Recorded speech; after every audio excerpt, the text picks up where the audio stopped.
Welcome to Vikings Report Rewind. I am one of your three humble co-hosts. I'm Ted Glover with Vikings Report with Drew, Ted, and Chris. To my screen right is Huggy Bear, Drew Bunning. And below us in screen only is the one and only founder of the SB Nation website, the Daily Norseman, dailynorseman.com, Christopher Gates. Drew, you finally got your 2-score win. It was actually a 3-score win. The Vikings pounded. Whoa! Welcome, everybody. Is it The ready for Falcons 42-21. Blow it. I feel like a pimp daddy. The Vikings offense finally got it together and unleashed on somebody. Welcome, everybody in the chat. We give away a prize today. We are in a fantastic mood. And talk about a tale of two halves, guys. We are 11-2. I am pimping. I am psyched.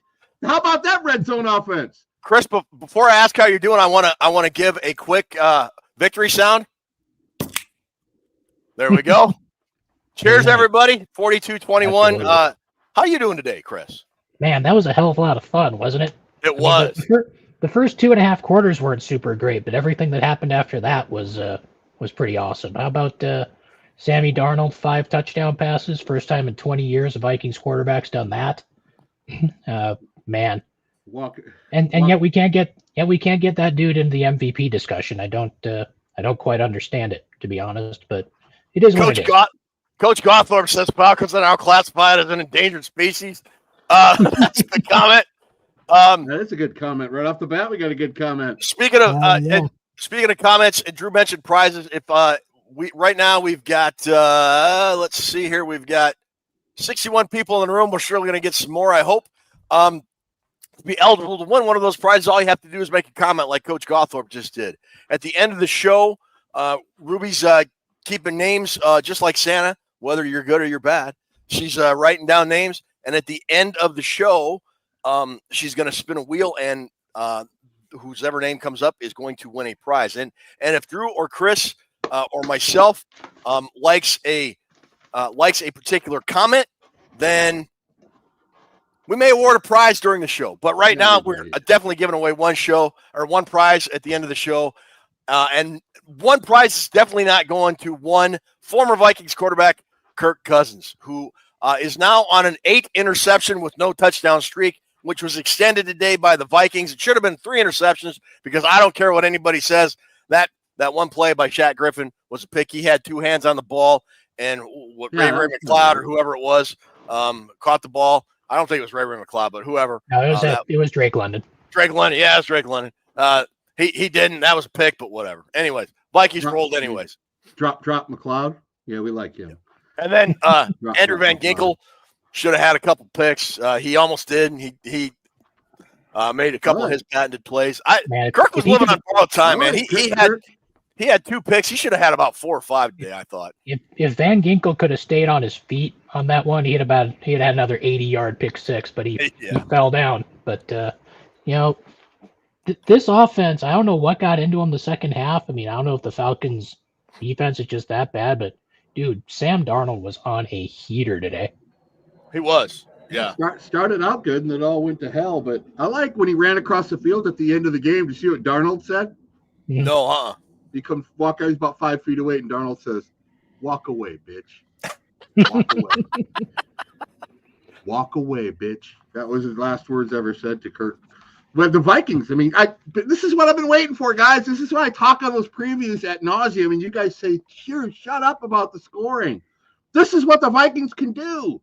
If this is what the rest of the league, if we unleash this kind of offense picked up the defense today, but this offense could do this every week. I don't know what they got going on, but people in the chat are probably saying, bottle that up, because that was beautiful. 316 second half yards, 316. Yeah. I don't know about the first half, 119. 316 in the second half. That is a good half of football.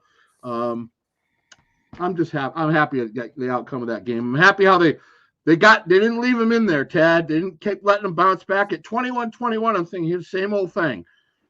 But the offense picked up. The defense didn't play a very good game today, in the run defense particularly.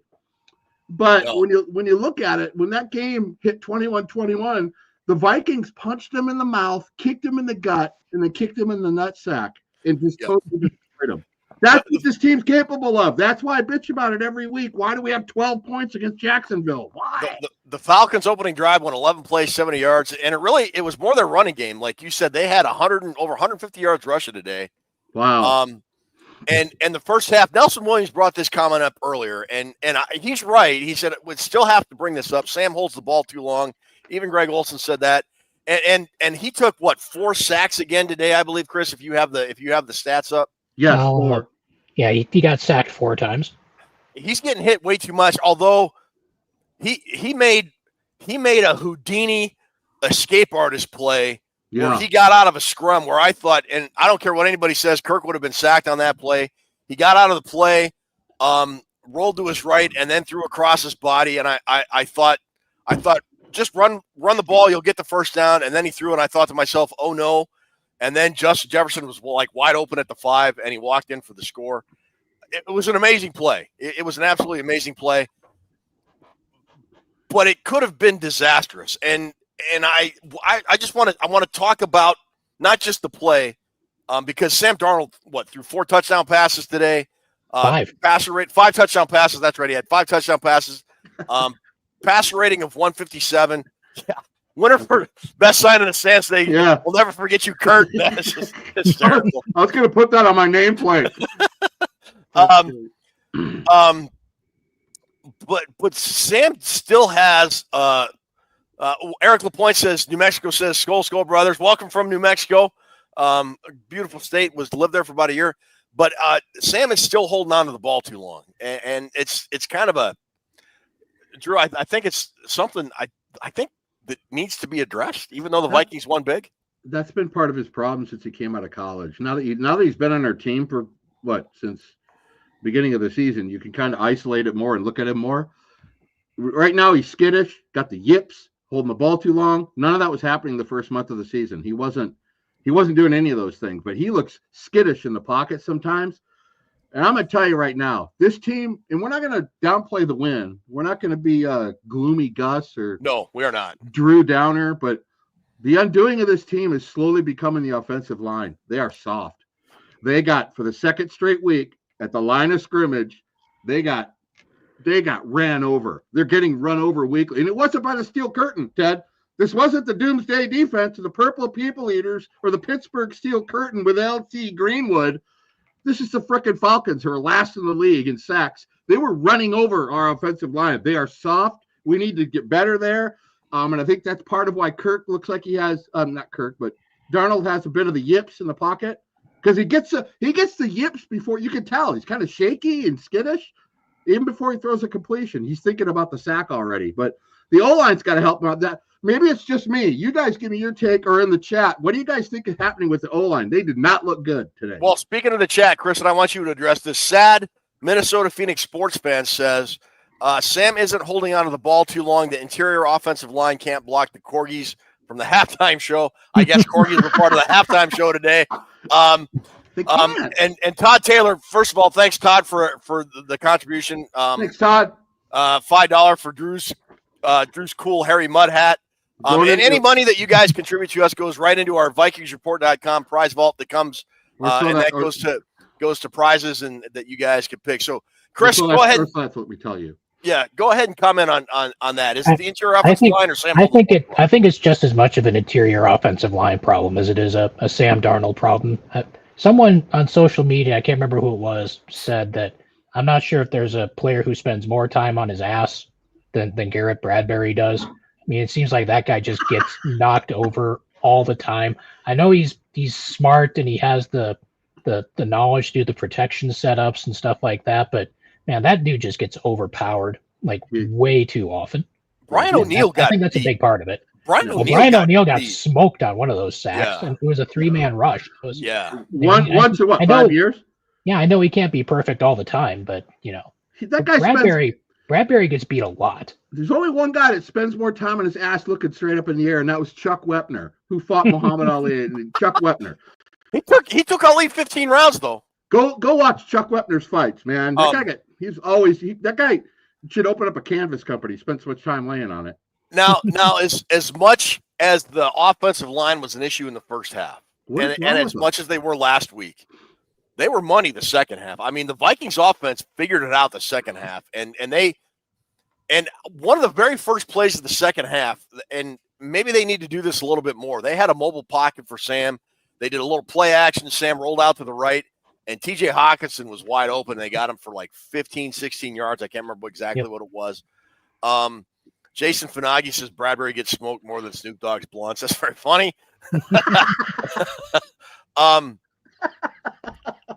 But yeah, but I think there's something to the interior offensive line, and I think maybe mobile pockets, more play action, and maybe freeze the line for just that half a second that Sam might need to find a receiver.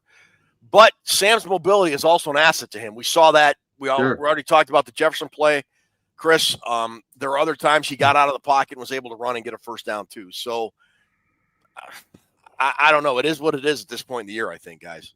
And Sam Darnold still does that thing where he tries to spin out of trouble, and that almost always goes poorly. At least they still have to try to get that out of his system somehow. But I'm not going to complain too much about Sammy Darts today, I don't think. No, I know. One of the things I mentioned, we had a little trivia at the end of our preview show. Remember, I said Dante Culpepper has 39 touchdowns. Sam Darnold has 23. He's not going to catch that. No, now he's got 28. Now I got 28, Ted. You never know. Does he have 10 more in him before the end of the season? So he could, he could throw the most touchdowns in Viking history. I don't have any problems with the guy. The yips thing, there's some moments when I look at the TV and go, what the hell are you doing, Red? Get rid of but when he gets on fire, dude, he was just like, and finally the Vikings had my favorite play of the year. Add up all the games, 11-2, finally had my favorite play. The play we needed against the Lions. Running the clock out at midfield, Darnold rolls out and hits Oliver, and he hauls ass down. That's how you beat a team. That's how you step on their throat. And that's what we don't see enough from O'Connell. That's what he did. I raised my hand and I said, yes, I finally seen it. Because that's what he finally did it. And I am so glad that he threw that pass. I like the two runs before that Akers had. And although before we go any farther, Dan Lee says, Drew, you look like Venus Flytrap from WKRC. Guy pulled a lot of wool. I'll be him any day. As God is my witness, I thought turkeys could fly. I'm Venus Flytrap. Welcome to my nighttime show. Why are you down on Akers? Ted doesn't like Akers like every show, and I can't figure out why. I'm just not a big fan of his. I mean, he had two great huge runs after Byron Murphy had that fantastic one-handed interception. And after I saw that, I don't know what your guys' reaction was other than cheering, but I just started laughing because I thought that was the ultimate Kirk Cousins throw. Because he had Kyle Pitts wide open in the seam, and that would have been an easy touchdown. All he had to do was throw it. Now in Kirk's defense, the unicorn probably would have dropped it because he hit him in the hands twice today. But that guy's terrible. That ball sailed away higher than a stick thong, and Murphy just stuck his hand out and ran, And I just started laughing. All I could do was laugh for like 2 minutes, man. I'm glad they went to commercial after that. Do you think because of the damn momentum rule, we thought it was going to be a touchback, but they started the Vikings at the 2-yard line instead, and the Vikings like, screw it. We're just going to go 98 yards and put another touchdown on the board. To hell with y'all. Yeah. And that's what they did. Every time Kyle Pitts makes a bonehead play, which is every week since he's been in the league, I wonder what Tyler Forno does. He probably goes, my God, that guy's making me look bad. Because he was like one of his big, cheered him on. It's weird. He's not turned out to be the tight end that a lot of people thought he was going to be, and it's shocking. In Tyler's defense, he's not the only one that thought that. No. Kyle Pitts, people did. Yeah, I mean, everybody thought Kyle Pitts was going to be the next big thing in like the next Tony Gonzalez, Antonio Gates, and I never saw it. Well, you know what? I forgot to mention this in the preview, a little tidbit right here. When we were talking about the receiving, who had the receiving edge in the preview, Did you know that Zach Robinson guy, the word is around, he can't stand him. And 2 weeks ago at the press conference, somebody asked him about Pitts. The routes or more usage, more targets. He looked away from the guy asking the question and said, "Next question." He didn't even answer it. The offensive coordinator, Zach Robinson, for the Falcons? Zach Robinson, rumor was he can't stand that guy. He said he's a diva. Really? And when a guy asked a question about him, he did it real smoothly. He's all, a question over here. This lady has a question over here. He just totally. So I don't think they like him. I don't think they like him much. And I think someone said that over the last 5 games, Pitts has something like 7 catches or something like that, which is just ridiculous for a dude that was drafted in like the top 5 or whatever the hell he was taken at. So. About them Vikings. About them Vikings, guys. 11-2. Man, they look good today in the second half. They did. What are your thoughts, Chris? I'll start this off with you. The Vikings had the best run defense coming in the NFL, and the last 2 weeks, they have looked not good. They gave up, I think, 159 yards, 158 yards today. Last week, they gave up about the same, 140-ish, I think, against in their win. Has the run defense been figured out? Is this something we need to be concerned about as we get into the latter half of the season? And remember, we got the best running offense in the NFL coming up the last week of the year against Detroit. Yeah, I mean, part of it has got to be Ivan Pace not being out there. I know the Vikings tried a lot of different looks at the linebacker spot next to Blake Cashman. I think the first play of the game they had Josh Metellus lined up in there. Jamin Davis has gotten some run. You get your Camus Grugier Hills in there to help out. But, I don't know what it is. But, like you said, these last 2 weeks, the run defense has not been great after it was stellar over the first few weeks of the year. But, that's something they need to get figured out here at some point. But I don't really have a good answer. I mean, it can't all be Ivan Pace's absence, but we talked about on the pregame show, we talked about how good a pair of running backs the Falcons have with Algier and Bijan Robinson. Algier averaged 7 yards a carry today. Yeah. I mean, they gave him the ball 9 times. He averaged 7 yards a carry. And Bijan Robinson had 92 yards. He averaged over 4 yards. Those 2 guys were responsible for both of Atlanta's touchdowns. So, yeah, they have a really good running game. I mean, Arizona's running game is really good, but this is something that the Vikings need to get a handle on sooner rather than later.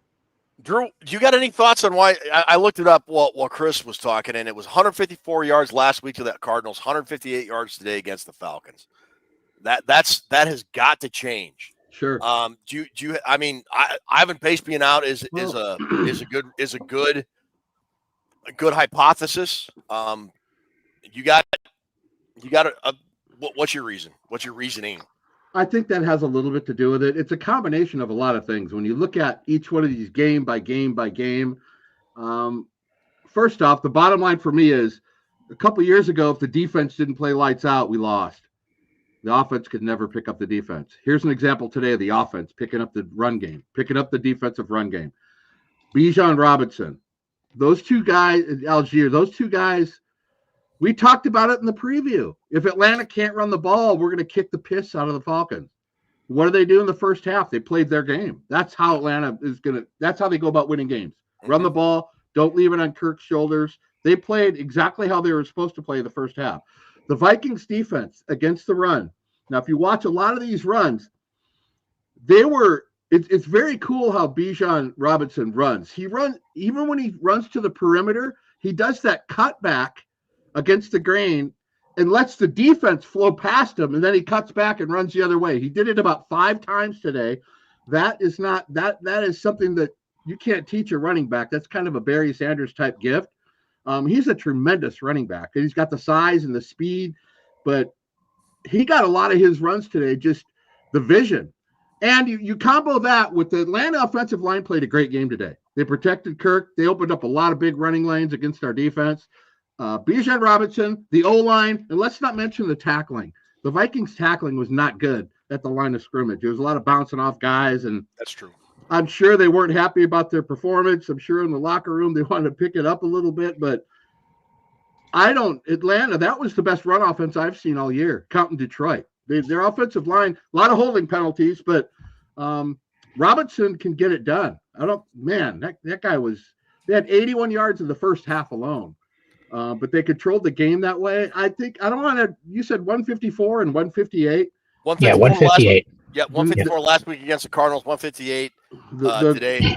Now, next week will be if it's a pattern or not, Ted. Well, now 3 weeks ago they played the Bears, who is next week's opponent at home, and they only gave up 78 yards rushing against the Bears and only 3.5 yards per carry. I remember Caleb Williams had at least a 20-yard run, if I remember correctly. He had one pretty good chunk run.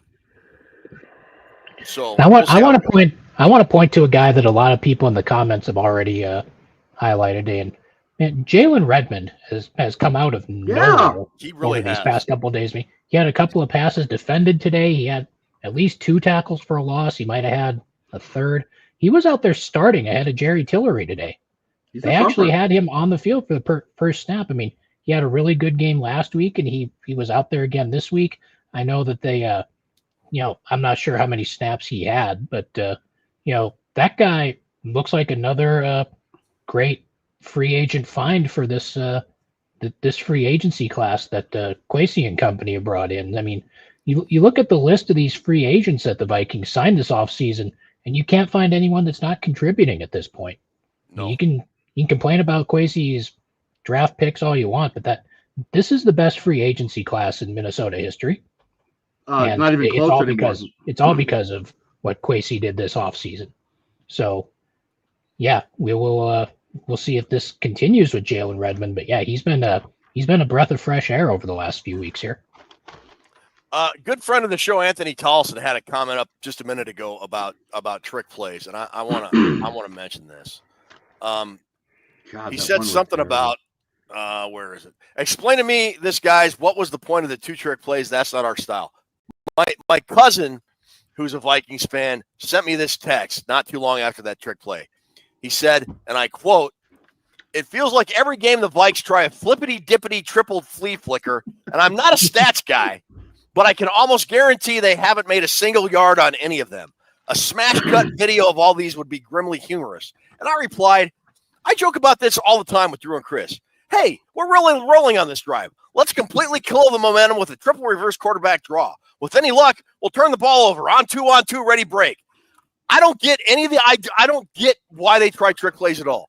It just seems from before Norv Turner was the offensive coordinator, anytime the Vikings get some type of momentum going on a drive, they do one of these stupid trick screen flicker flea bag plays, and they never work. There's only one guy in Viking history that could make that work, and his name was Brian Billick.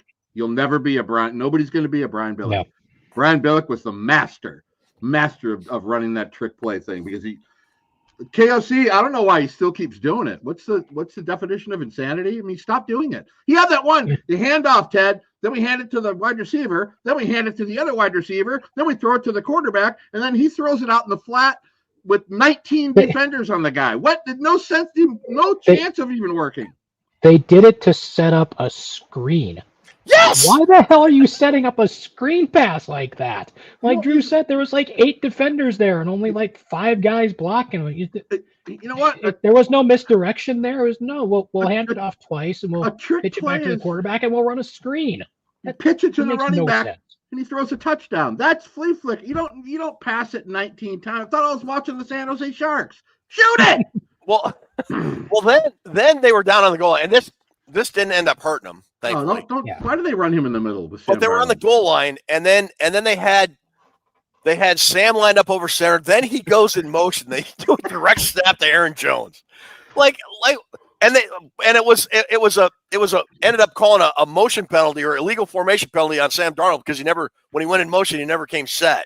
Yeah. So thankfully, it was now first and goal or second and goal from the 7. So they had to throw the ball, and Darnold hit Addison, I guess, for that 4th or 5th touchdown. Third touchdown, yeah. You're asking for a problem. You drive it all the way down the field. Why would you install the Wildcat down at the line? What are you doing? I wanted to bring this up because bringing Alex Orgy to run the ball. Come on. Because I wanted to bring this up because I think, Drew, Chris, you answered this first.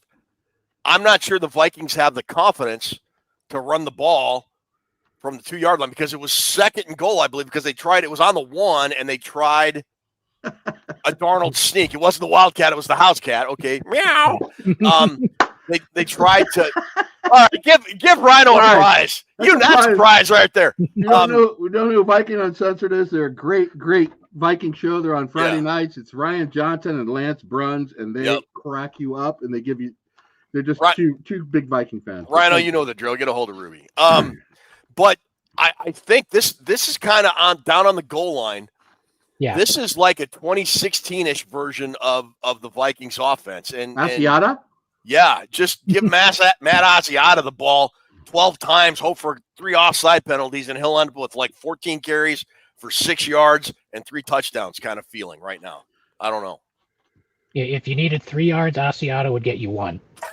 And that, you know what, Ted? We laugh about it, but that directly shows your offensive line's toughness. I agree. It's an issue right now. If you can't get the tough yards down by the goal line, you have to pass it. You can't run it. You can't run it in.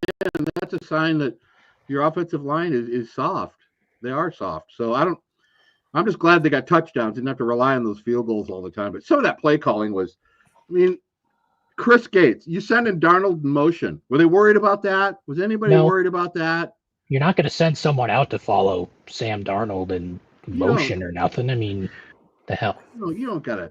I told the guitar player once, you don't got to dance around on stage like a yippity idiot. Just play the. If people want to see you can hear the guitar. Don't jump around. You look like a fool. Don't get cute down there. Just do it.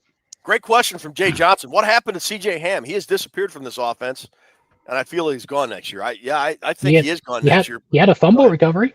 He recovered that fumble on the kickoff return. On the kick return. I thought he was going to be gone in 2010. Don't ask me. I don't know how.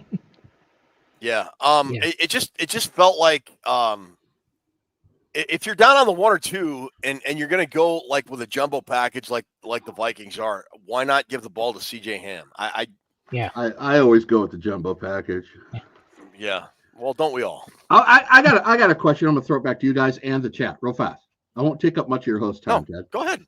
Vikings had great adjustments. I wasn't happy with that first half. First half, 13 first downs for Atlanta, 80 yards rushing, 257 total yards to 119. They were killing us at the line of scrimmage at both sides of the trenches. 19 minutes of time of possession, 3 sacks, whatever. What happened between they did make the adjustments. What do you think where do you think the adjustments were confounded from? The brains or they got together. What made it change so much? What was so drastic about it? Was Atlanta falling apart, or was the Vikings just decidedly, all right, we're going to start kicking their ass? It seemed like a real big difference. I honestly don't know. The Vikings had a couple of plays that didn't count. They had that big pass interference call against Addison that went for almost 50 yards, so that kind of slanted the totals a little bit. But I guess after halftime and everyone went into the locker room and stuff, it was just we're done screwing around. It's time to take this seriously, and they did. And they were leading going into halftime, and it was eventually tied midway through the third quarter, and then the Vikings just kind of said to hell with all this and started putting up points, and the Falcons just couldn't do anything about it. I don't know what the difference was, to be completely honest with you. All I know is that the second half Vikings were a whole lot better this week than the first half Vikings were. I'll tell you what I think the difference was, and this is just my opinion, take it for what it's worth.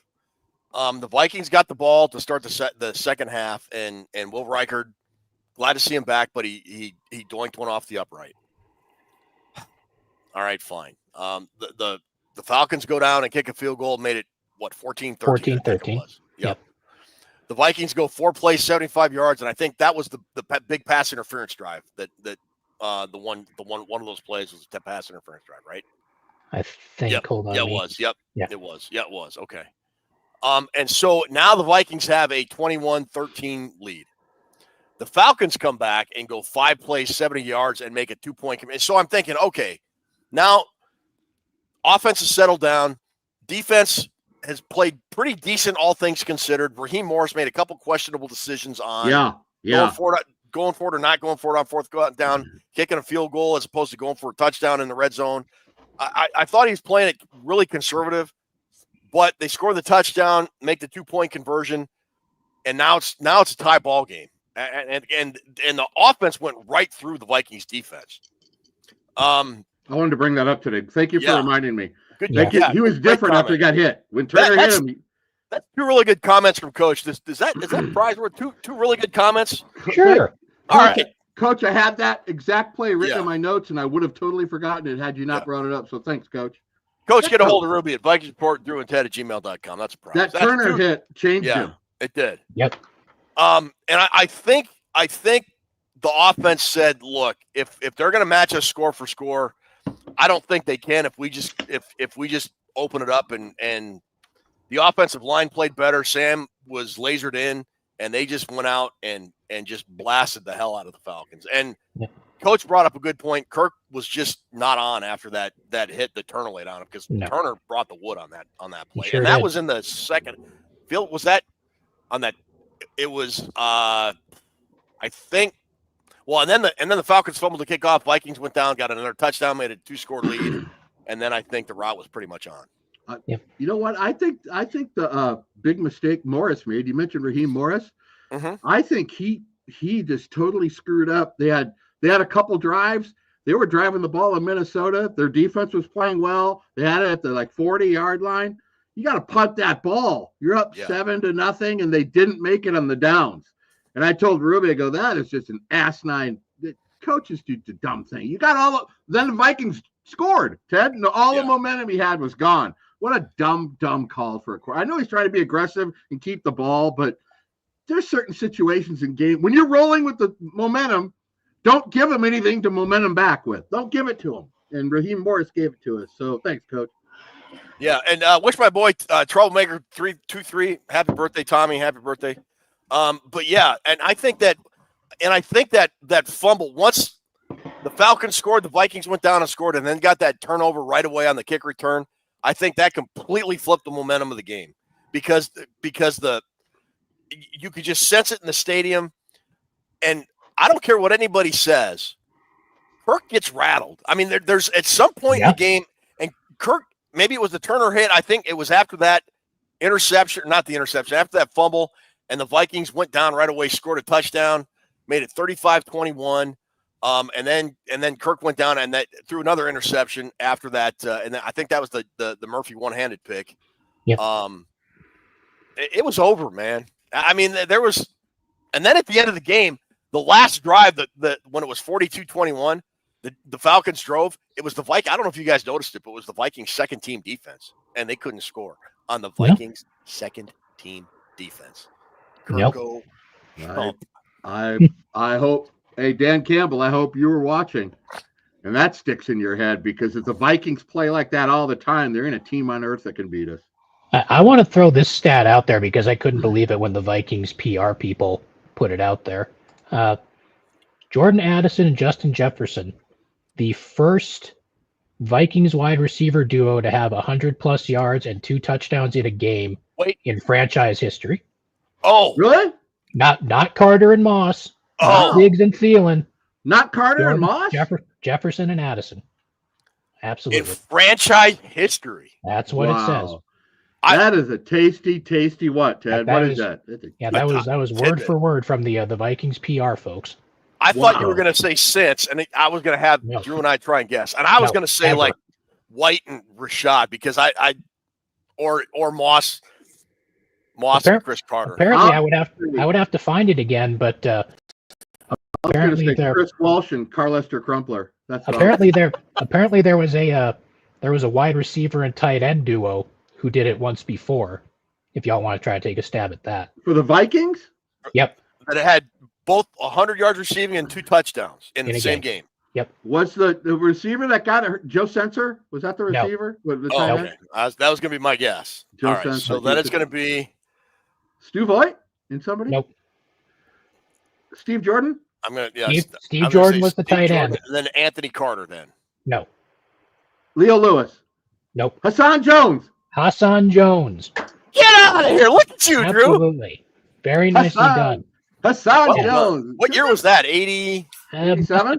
I'd have to go back and look. That's fine. Don't worry. It's 87, 84 or something. I'm like, you got a better mid to late 80s. Chris Gates, throw that tidbit on that we had talking about before the show about scoring 40. Hit the people with that, yeah, because this I was. is- Oh yeah. Get your listening ears on, people. Put Yeah, your freaking listening ears on and listen to this tidbit. The last time that the Minnesota Vikings put up at least 40 points was back in Week 7 of 2019 Wow. when they beat Detroit 42-30. Wow. The first That time is- in the Kevin O'Connell era they have hit 40 or more points. That's like 80 games ago, Ted. Something like that, yeah. Forever ago. Wow. 2019 was the last time we put up 40 Yeah, 40 plus. They got 39 in that comeback win against the Colts, but they didn't get to 40. So it's the highest scoring Wow. game in KOC's illustrious. Yes, it is. Yeah. Yep. You know, That is a good tidbit. We're full Today- of tidbits today. today was poignant because I wanted the Vikings to not only kick the shit out of the Falcons, I wanted them to embarrass Kirk Cousins, which I think they largely did. But now the Kirko defenders, well, he threw 300 yards and the defense, but all the Kirko defenders are going to make all the same excuses they did for Kirk Cousins when he was with Minnesota. Well, you can't win when the defense gives up 42 points. I can hear it now. But most importantly, I believe the Buccaneers, they were winning when we came on the air. Did they end up winning the game today? Tampa, I believe, won. You Yes. Let me If Tampa Bay won, that means they moved past Atlanta into first place in the NFC South, Yep. which means for the time being, the Minnesota Vikings have knocked the Atlanta Falcons out of the playoffs. The NFC South is like the freaking junkyard of the NFL. It's where everybody just throws all their dirty underwear. Throw them in the NFC. Tampa wound up winning 28-13. You know, Ted, you just said the people make excuses for Kirk or something. Uh-huh. I'm going to tell you a point in this game when the almighty, all wisdom of Toonces, as she sits there quietly watching the game, she always has these talk about tidbits of knowledge. Atlanta had it down on the 1 yard line, Chris, 1st and goal. They end up kicking a field goal before the half. And Ruby says, there's the Kirk Cousins there you go, right there. So you can't make excuses for a quarter who can't get it in from 1st and 1, 1st and 2 yards. Remember that play? What the hell are they doing? Yeah. I mean, that might have been where the game changed right there. My buddy from childhood, Shane Lynn, just donated $10 from Celebration Beer Money for Ted. Hopefully he'll be popping. That's good because I'm running out of beer money. Thanks, Shane. Appreciate you. Thanks, Shane. Throw a couple other statistical tidbits out there from the Vikings PR folks. Chris is rolling. Addison's the first Viking with 3 receiving TDs in a game since 2019, when Stephon Diggs did it against Philadelphia. And the last one, thanks to that one-handed pick, Byron Murphy is the first Vikings cornerback to record at least 6 interceptions in a season since 1998. Jimmy Hitchcock. That was Jimmy Hitchcock. Dwayne Hitchcock. Washington. Yeah. Jimmy Hitchcock. Jimmy Hitchcock had, I think he had 7 that year. And he had like 2 or 3 pick sixes that year, too. Yeah. Big fan of the show. He loves this show. Jimmy, are you serious? Yes, I talked to him on Facebook. He's a big Vikings. He likes it because you guys aren't formal. You guys tell it like it is, and you're Jimmy not. Hitchcock or Dwayne Washington? No, Dwayne Washington. He's homeless in San Luis Obispo or something.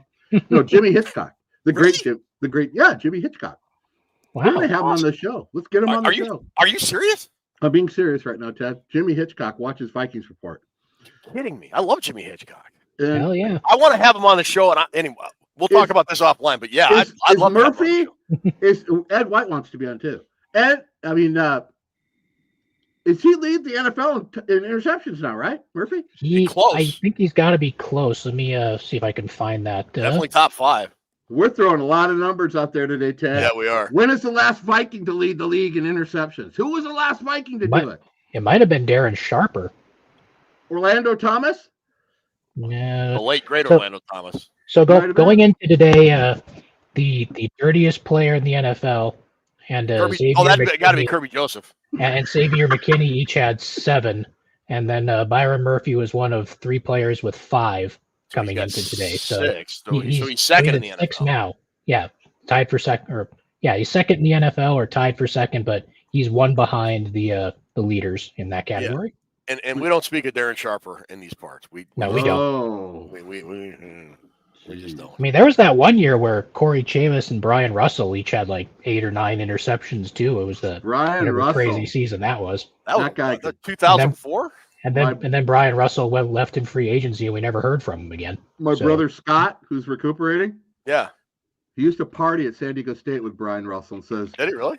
that guy is the stories I could tell. Brian Russell, great player at San Diego State and for the Vikings. I think you'd have to go post Paul Krause for the most interceptions in the season for a Viking, but maybe somebody in the chat can look it up. Somebody can throw that number at us. I believe it might have been what it might have been Sharper, which we don't want to give him any credit, but no, we don't. He's a predator, but he's also a prisoner. But that's enough. That's the last we're going to mention that guy's name on this show. Anyways, so in our preview show, Drew, you talked about Aaron Jones having to get back on track, the Vikings not being able to stop the run. You also mentioned for the Falcons. Let's see. Let me go back up here to the box score, and the Vikings having to keep Darnell Mooney in check because he was their only big play guy, and he had 6 catches for 142 yards. So the Vikings defense was not able to do just about anything defensively we said they had to do, yet they still won by 3 scores. That I have nothing left to say. Right there. Yeah. That is so beautifully put. They didn't follow any of the guidelines, but they still won by 3 touchdowns. That's scary. We got a scary team when we put it all together. People should not be worried about bitching. They should be worried about watching that. Because when the Vikings, you know what? Let's look back at when we started the season with Sam Darnold, Chris. We're 11-2. That guy's he's pretty close to tops and touchdown passes, isn't he? I mean, he had 5 today, gives him 28. Probably one quarterback has more than him or something. Let me see if I can find the league leaders in that category as long as we're That's so perfectly said, Ted, what you just said. That's so perfect. We still won by 21, but we didn't cover any of the ground that we thought we were going to do in the preview. Also, on the preview, I wanted Aaron Jones to get 120 scrimmage yards and 2 touchdowns. What did he end up with? Who was that again? Sorry, I was looking up the stats. I called for Aaron Jones to get 120 scrimmage yards, total yards, and 2 touchdowns. He had 1 touchdown. He had 73 rushing and 11 receiving, so he only had 84 yards. 84 and 1, yeah. Okay. Yep. Didn't I quite said that, get but there. apparently when Mike was on. How many fumbles did he have? 0. None. What was that? I didn't quite hear that. 0.0. John Blutarski's grade Mr. point average in Blutarski. Faber College. What's that? Yep. With Todd Taylor. They didn't hold. I didn't read it long enough. Darnold, 157.9. Yeah. That's my blood alcohol level in the 4th quarter. Jamie Doyle. Jamie Doyle. This we've given out too many prizes, but this is almost prize-worthy. Yeah. Says Kirk is the worst mercenary in a long time. We gotta do one on that. I mean, come on. If he was any worse of a mercenary, he would be a stormtrooper. That's a triple prize winner. Give him a prize. I will Toon says I will Venmo you money after the show. Give that guy. That's. I mean, we had the A team in the 80s. Kirk is like the F team. That's a great. Dun, dun, dun, dun, dun, dun. We have the absolute best fans in our chat every week in and week out. They never take a week. The people in this chat don't take time out. No, they don't. crack me up. They're football knowledge. They're funny. They're sarcastic as hell. And sometimes they talk about boobs even. They are the best.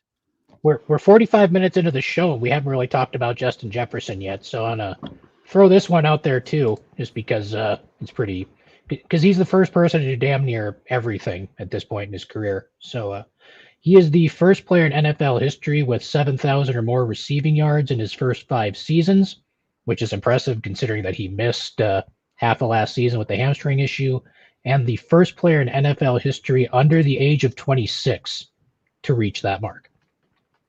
7,000 yards. And he missed 8 games last year with injury issues. So he could be completely lapping the field already if he hadn't missed those 8 games. But it's so great. We get 45 minutes into a show in a game the Vikings won by 3 scores, and we haven't talked about Justin Jefferson until now because we just expect He didn't get involved in the game till 2nd quarter though. Well, no, he had no catches in the 1st quarter again. So is he going to end up being better than Randy Moss in the end? Well, statistically, he's going to pass everything that Moss did. He's ahead of Randy Moss statistically. I mean, like, look, sentimentally, to me, like, my two favorite players ever are going to be probably Tommy Kramer and Randy Moss from a sentimental standpoint. But, like, you can't deny that Justin Jefferson probably is going to be the better player than Justin Jefferson. But I will still maintain Randy Moss is going to be the GOAT because Randy Moss changed the way the game was played. Because when you think about Randy Moss's rookie season in 1998 and look what the Green Bay Packers did in 1999, they spent their first three draft picks on defensive backs trying to counter him. Now, what defenses are doing this year are putting 2 and 3 backs and trying to bracket Justin Jefferson, and they still can't do it. So you can counter Randy Moss changed the game in one way, but Justin Jefferson is changing the game in another. But that's now opening up Jordan Addison, who had 8 catches for 133 yards and 3 touchdowns, plus that, 65 or 70-yard pass interference in the third quarter. Yeah. And he still almost made that insane catch on that PA call. Plus, he still had that insane catch on, I think it was Mike Hughes, or it was Mike Hughes that had the PI call on. It was Mike Hughes that had the pass interference penalty. So, and with so much attention being spent on Justin Jefferson, it's opening up things for Jordan Addison, who would probably be a wide receiver 1 on absolutely half the teams in the league itself, plus TJ Hawkinson, plus you talked about that catch that Josh Oliver had on that dagger drive in the fourth quarter. I mean, it's hard to put into words. If you're just a casual football fan, it's hard to say how important Justin Jefferson is to the Vikings because you don't see what he's doing to allow other players to shine. And the great thing about JJ is he's okay with that. As long as the Vikings are winning and other players are shining, the cool thing about JJ is he's cool with it. Sure. Like there are other receivers in the NFL that would not be cool with it. And Keyshawn Johnson. Yeah, Stephon Diggs. Jamar Chase, Stephon Diggs, yeah. So I think the one thing that got answered today is something that people that tune into our show, studio or live-wise, all of our fans, all of our usual suspects, us three, Stefano, Darren Campbell, GMAC, all these people, we've all said the same thing. Vikings are loaded with weapons, Chris Gates. We've been saying it for a year. What happens when they put them all together? Well, dag nabbit, you saw what happened today. This is what happens when they put it all together. Now, our question finally got answered. It's not going to happen every week, Ted, but this is what they're capable of flipping that switch in January and doing. They have the capability of doing this to teams, and it makes teams get butt pee. They get worried that the Vikings are going to unleash this. They've shown it now because a lot of teams say, well, they talk about these weapons. They talk about Addison, Hawkinson. They talk about it. They can't unleash it. Today they did. And the rest of the league better take notice that the Vikings are going to roll with this. And to what Ted said, similar to what we saw with Moss, I mean, you have to defend Justin Jefferson so much differently than you have to defend any other wide receiver. I mean, when Moss first came into the league, he had those 2 touchdowns in that first game, and then it was one guy on Moss and one guy over the top every time. You have to devote that much coverage to, Justin Jefferson on every play, so that'll free up Addison and Hawkinson, and we've seen it from Josh Oliver, we've seen it from Jalen Naylor when he actually holds onto the football for more than 2 seconds and actually catches the ball. I mean, Naylor? I don't even know her. But this offense is what we have been expecting for all this time, and it's finally happening. And teams are going to have a hell of a time trying to stop it. 2 real quick things. Jamie Dahl, get a hold of Ruby at Vikings Report with Drew and Ted at gmail.com. And my boy Tommy, Troublemaker 33, said, I can't find the comment now, but he said something to the effect, if Randy Moss had a guy like Joe Montana thrown to him his entire career, we would whisper his name when we mentioned him. And that's true. I mean, when you think about other than the year he had with Cunningham and the 1 year, a couple years he had with Brady when he was with New England, Moss played He with didn't have great quarterbacks. mostly subpar quarterbacks, and he's in my opinion, Randy Moss will always be the GOAT. But that's just me. But I love Justin Jefferson. My grandson, Justin Jefferson is to my grandson what Randy Moss is to me, and that just gives me goosebumps. I think he's on 1A and 1AB. I mean, some of the greatest receivers, Rice, Chris Carter, Randy Moss. My personal favorite from way back as a kid is probably Steve Largent. He's one of the best wide receivers I've ever seen, best route runner I've ever seen play the game. Yeah, Sammy White was when I was growing up. Moss and Jefferson, they're really great in their own way. Jefferson, I think, is a more polished route runner.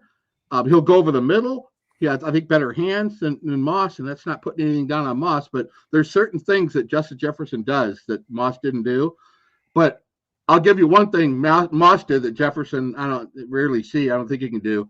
Remember that sideline touchdown against Dallas when he ran past the safeties on the angle? The Thanksgiving Day, 1998. He caught that 10-yard square out and hauled ass up the sidelines. My favorite Viking touchdown in the history of my life. The speed he put on. The Dallas guy had the angle and he ran right by him. Yep. Justin Jefferson can't do that. I don't see him doing that. But like you said, Drew, Jefferson's probably the more polished wide receiver, but I don't know if there's ever been a more physically gifted wide receiver than Randy Moss. I mean, maybe Calvin Johnson if you want to go straight physical traits or whatever. But I don't know if there's anybody that's ever been more physically gifted at the wide receiver position than Moss was. Even Harold Carmichael? Yeah. Steve Hilskin, love the show, guys, for the vault $10. Thank you guys so much for donate. Appreciate it. We're going to Acapulco when this is over. Real quick before we go to the wheel. You talked about favorite touchdowns. My favorite touchdown from Randy Moss was the 2000 Thanksgiving game. Dante Culpepper stepped back to throw the ball from about 30-35. It looked like he was going to throw it into the fifth row.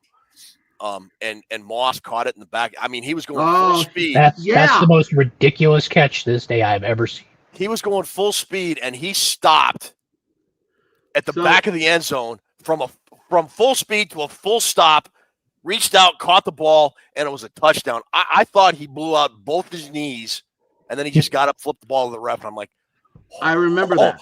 Oh, my God, that's insane. So that's Ted's favorite. Mine is the Dallas game when he ran up the sidelines I just mentioned, where Denny Green said, now you know what a 4.240 looks like. Chris, give us your favorite. No, you got to top it off, Chris. What's your favorite Randy Moss touchdown?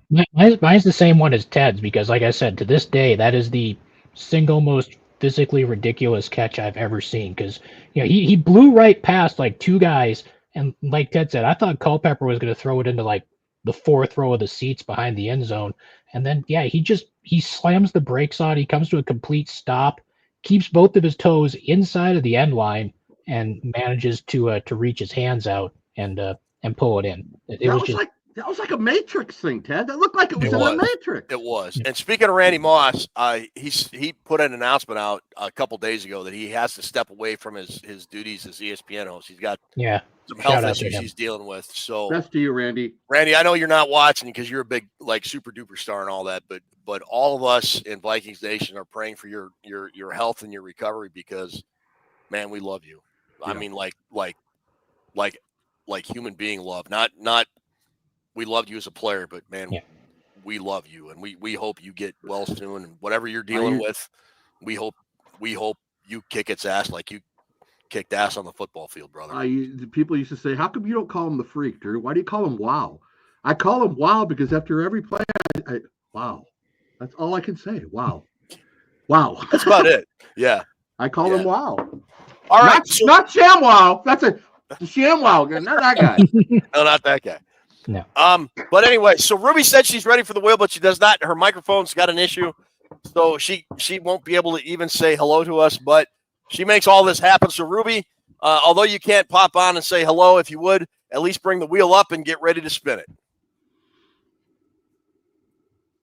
All right, there we go. Oh, we still got the wheel sound effect, so that's pretty cool. Nice. Corey Doolittle. Dr. Doolittle. Corey Doolittle plays in our contest every week. Speaks with animals, too. Dr. Doolittle. Yeah. All right. Congratulations, Corey. Get a hold of Vikings Report, Drew and Ted at gmail.com. I think that's a record for prizes. What is that? 9 prizes today? I think so. Something like that. Yeah. Sick. We cleaned out the prize vault. We gave out, when you win by 3 scores, we give out more prizes. So. Yeah, post office loves me. Let me tell you. Tommy wants a recount. No, we're not giving a recount. You've won a prize. Be quiet. Wait, shoot me the prize winners real quick. I can't. I don't know. We just gave them away within. Well, Corey Doolittle just was the prize winner for the Good wheel. job, Ted. I think Coach Gothorpe got one. He won one. Right. Gothorpe. And there was one Rhino. other one. Rhino got one. Rhino. And then Jamie Doyle. So that's 4. Okay, one game. got it. One show. All right, there we go. I'm not giving my hat up either. This was owned by Antonio Vargas. He's not giving it up. Chris, last thoughts before we sign off for the day. So since we didn't touch on it, since the Vikings won today, they can officially wrap up a playoff spot if a couple of results in the late window go the way they need to. Right now, they need Seattle to beat Arizona, and Seattle is currently leading that game. They also need the Bills to beat the Rams. Unfortunately, the Rams are leading in that one. I believe it's 17-7. So it is, yes. If Arizona and Seattle tie, then it doesn't matter what the Rams do. But the Vikings could have a playoff spot locked up by the time we go to bed tonight. What a game today. 42. Yeah. Drewster. Yeah, I'm stoked, dude. I know you are. Now you look like Captain Stubing. El Capitan Grandes en la Sierra Vikingos 42. Yay, beer. Okay. Red stripe. The last thing I want to mention is towards the end of the game, Greg Olson was talking about quarterback talent and the salary and how they're kind of related. And all I could think of was the people that were blowing Kirk's Gallahorn. Their head just had to be exploding when he was talking about that. Drew, I know you don't listen to the commentary during the game. No. Was he getting booed? Was Kirk getting booed? Oh, he got booed big time when he first came out the field. There were a lot of Vikings fans on social media going, "How dare you boo Kirk Cousins?" Oh, come on! And I'm like, pardon my French, but fuck that guy. He's no longer on the Vikings. Bernie Sanders. Pardon my French. The Bills just cut into the Rams' lead. Now it's 17-13. How can Rams the Bills be losing to the Rams? I got to get out there and watch these games and cheer our teams on. Yeah. All right, what the Red Zone channel's for, baby. For Drew, for Chris, for Ruby, I'm Ted. Thanks so much for joining us, Skull Vikings. Drew's getting ready to set off his bomb, so I got to go. Take care, everybody. We'll see you for our preview show, and then for next Sunday's live post-game show after. Hopefully they beat the Bears, who are currently getting clowned by the 49ers 14-0. Skull Vikings, man.